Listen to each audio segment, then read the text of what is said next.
Bismillahirrahmanirrahim. Assalamualaikum warahmatullahi wabarakatuh, teman-teman. Hai, jumpa lagi dengan saya Hida Handayani. Kali ini saya akan membahas materi ke-9 di mata kuliah pembelajaran tematik terpadu. Adapun judul materi kita pada hari ini yaitu perencanaan pembelajaran tematik terpadu yang memuat 8 materi yang telah dibahas sebelumnya. Adapun yang pertama yaitu pengertian RPP atau RPP merupakan persiapan yang harus dilakukan oleh guru sebelum mengajar. Persiapan di sini dapat dimaksud dengan persiapan tertulis maupun persiapan mental, situasi emosional yang ingin dibangun, lingkungan belajar yang produktif, termasuk meyakinkan pembelajaran untuk mau terlibat secara penuh. Tujuan RPP yaitu 1. Mempermudah, memperlancar dan meningkatkan hasil belajar mengajar. Yang kedua, dengan menyusun rencana pembelajaran atau RPP secara profesional, sistematis dan berdaya guna, maka guru akan mampu melihat, mengamati, menganalisa dan memprediksi program pembelajaran sebagai kerangka kerja yang logis dan terencana. Selanjutnya, fungsi RPP. Fungsi rencana pembelajaran adalah sebagai acuan sebagai guru dalam melaksanakan kegiatan belajar mengajar atau kegiatan pembelajaran agar lebih terarah dan berjalan secara efektif dan efisien. Dengan kata lain, rencana pelaksanaan pembelajaran berperan sebagai skenario proses pembelajaran. Selanjutnya, adapun unsur-unsur yang perlu diperhatikan dalam penyusunan RPP. Yang pertama, yang harus kalian perhatikan, yang pasti kalian harus memperhatikan tentang identitas mata pelajaran. Yang kedua, kompetensi dasar dan indikator. Yang ketiga, materi pokok. Yang keempat, kegiatan pembelajaran. Yang kelima, alat dan media. Dan yang pasti yang terakhir yang harus kalian perhatikan yaitu penilaian dan tindak lanjut.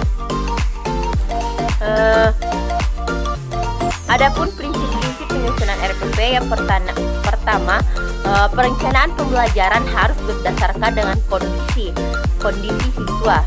Yang kedua, perencanaan pembelajaran harus berdasarkan kurikulum yang berlaku.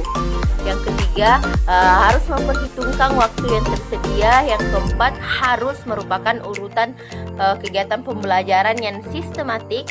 Yang kelima, bila perlu dilengkapi dengan lembaran kerja atau tugas atau lembar observasi.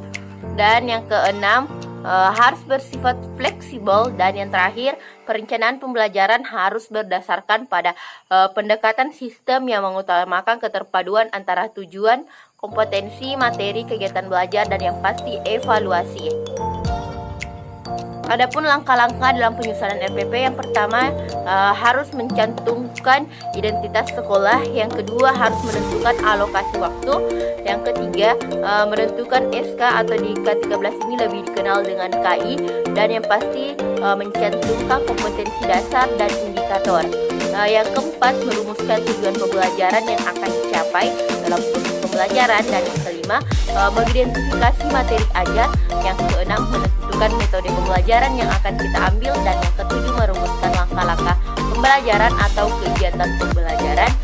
Yang kedelapan, menentukan alat dan bahan sumber belajar atau lebih dikenal dengan menentukan media pembelajaran.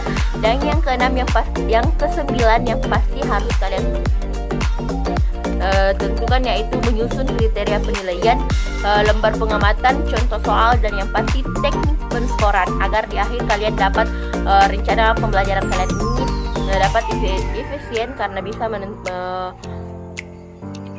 mampu memberikan penilaian kepada peserta didik kalian.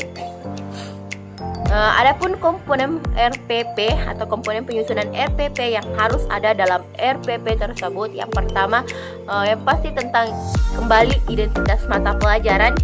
Yang kedua, status pendidikan. Yang ketiga, kelas. Yang keempat, semester. Yang kelima, program studi. Yang keenam, mata pelajaran atau tema pelajaran yang biasanya juga ada sub tema. Dan yang ketujuh, jumlah pertemuan. Dan ada pun di dalamnya yaitu yang pasti kompetensi inti, kompetensi dasar, indikator pencapaian kompetensi, tujuan pembelajaran, materi ajar, alokasi waktu, metode pembelajaran, kegiatan pembelajaran, penilaian hasil belajar, dan yang terakhir yang pasti sumber belajar.